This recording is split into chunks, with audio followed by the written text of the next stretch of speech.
Just wanted to do a quick video vlog update. So I just been to the supermarket and still a little bit of a panicky mode here in Greece with the whole coronavirus.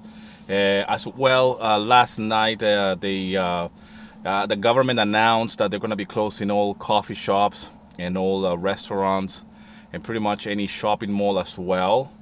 As a precaution. So it's really strange to drive around or to walk around and see all these coffee shops closed. And you know, here in Greece, it's a Mediterranean country. So when we talk about the coffee shops are being closed, like any Mediterranean country, which the people here, they love, the same as in Italy, I can imagine, to have a coffee and sit down for hours on end and just talk and have a little parea, like we say here in Greece. Nevertheless, the people, another thing as well, they close down or they are advising to shut down all parcos or any playground for kids, so kids cannot go to the playground. So pretty much just stay indoors and try to contain it. Here in Greece, at the moment, I believe it's around 200 people that's been infected, and I think it's around 2 people that have actually died. This is people that have actually had some kind of complication when it comes down to health issues, and they're of a certain age as well. So I think here in Greece, what they're trying to do is to contain it, and some are saying that they should have done all these measures way earlier. And we're still in the middle of the moving. We're going to move in a week's time exactly. And but my daughter Fedra is still in the house, and the school's apparently going to be closed for more than 15 days. They say that it's only for 15 days, but apparently there's already a talk that it might take longer. It could be after Easter, and I'm talking about the Orthodox Easter, which is different than the, if you're not an Orthodox, the dates, they don't usually match with the other Easter, the Christian Easter. Now, the teacher of my daughter, Fedra, just called us to say that, are we still moving? Is Fedra still going to be in the school? And apparently she's going to be sending some homework. I think they can have access something like online or some kind of crazy stuff like that, because kids are going to be losing a lot of time for school. But anyways, I see people around as well. They have gathered around anyways. Here in the outdoors, and they just have set up a little table, and they have brought some kids, and it's an open space. It's very sunny today, and it's quite warm as well, so I guess this helps with this whole virus thing. But it's crazy, man. I'm really, every day there's something new. We hope that this is contained. We hope that this is not getting completely out of hand.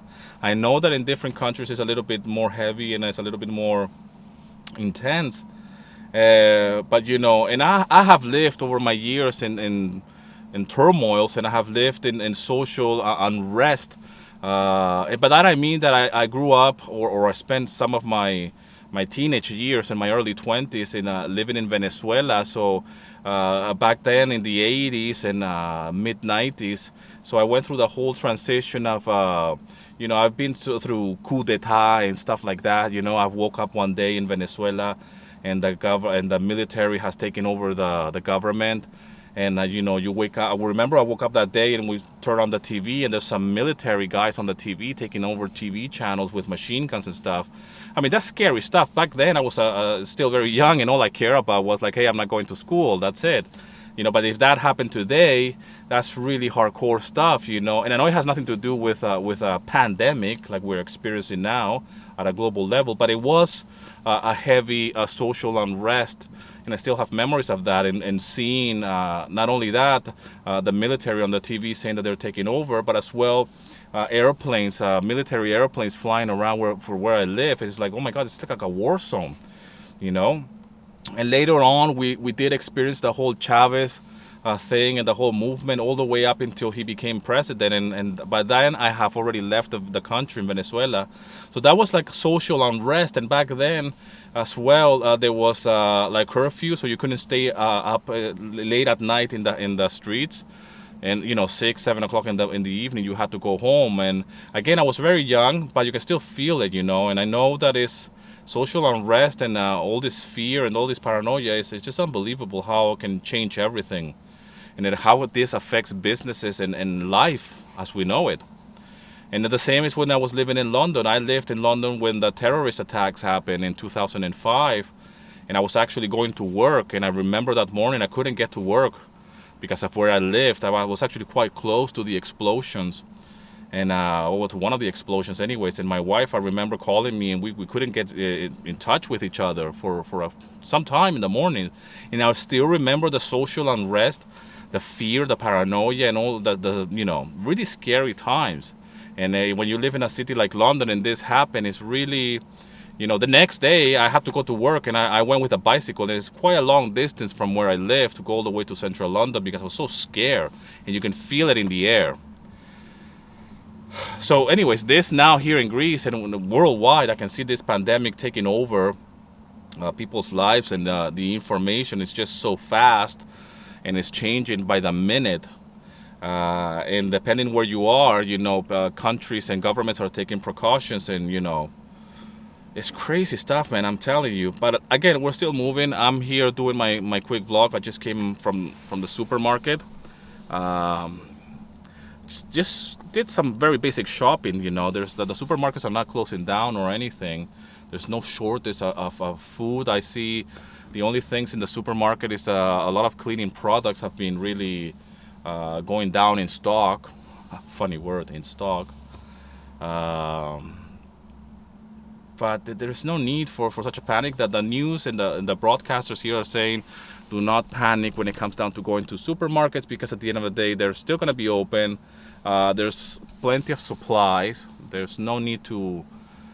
But I think what hits the most is that for people, it's very hard to stay at home, and you have to. I mean, I see people around right now, and they're gathering, and they're having like a little bit of a snack, and they're having their coffees outside, and it might not be harmful, but I don't know how wise that is. And even though it's an open space and you still have kids around, it's a really, you really feel scared. I mean, I'm feeling a little bit scared, and I'm not usually the type of really feeling scared. But when yesterday the new measures came in, like, hey, coffee shops, forget it. To take that decision here in Greece, that's hardcore right there. There's nothing more hardcore to tell to the Greek people. Forget about going for coffee shops, Forget about sitting down and having a coffee and smoking your cigarettes, I mean, that's hardcore, And they have deliveries to the house. They haven't abolished that yet. They say you can order your coffees, and you can order a souvlaki or some takeaways, and they can deliver it to your home. But to go and sit down in public with others and gathering is a no-go zone now. So I'm here vlogging in my car, and I'm just gonna go back home really and just stay indoors. I'm doing a lot of music. I'm doing a lot of tutorials as well. I'm doing a lot of vlogs, as you can see. It's my last week here in this city. We have exactly 1 week from today. In a week from now, we're gonna be in our new home, moving and starting a new life really. And even though this whole thing is happening, life carries on for most, and we need to adapt. And anyways, just a quick vlog that I wanted to do, and just take some fresh air, I guess, while I go to the supermarket. And I hope this video finds you well. I hope wherever you are, you're doing fantastic, and stay safe and healthy, and do the things that you want to do now that you're going to be locked down, and hopefully it doesn't affect you that much, or hopefully it's very minimal really, and try to stay positive. And what can I say, wash your hands. That's what everybody's telling me now, wash your hands. Even my in-law yesterday came to the house, and as soon as she saw me, wash your hands, and it just said the whole world is going bonkers, man. Anyways, I hope this is over soon, but it could be a few months before everything goes back to normality. Again, thanks a lot for all the love and support, and I'll see you in another video. Rock and roll.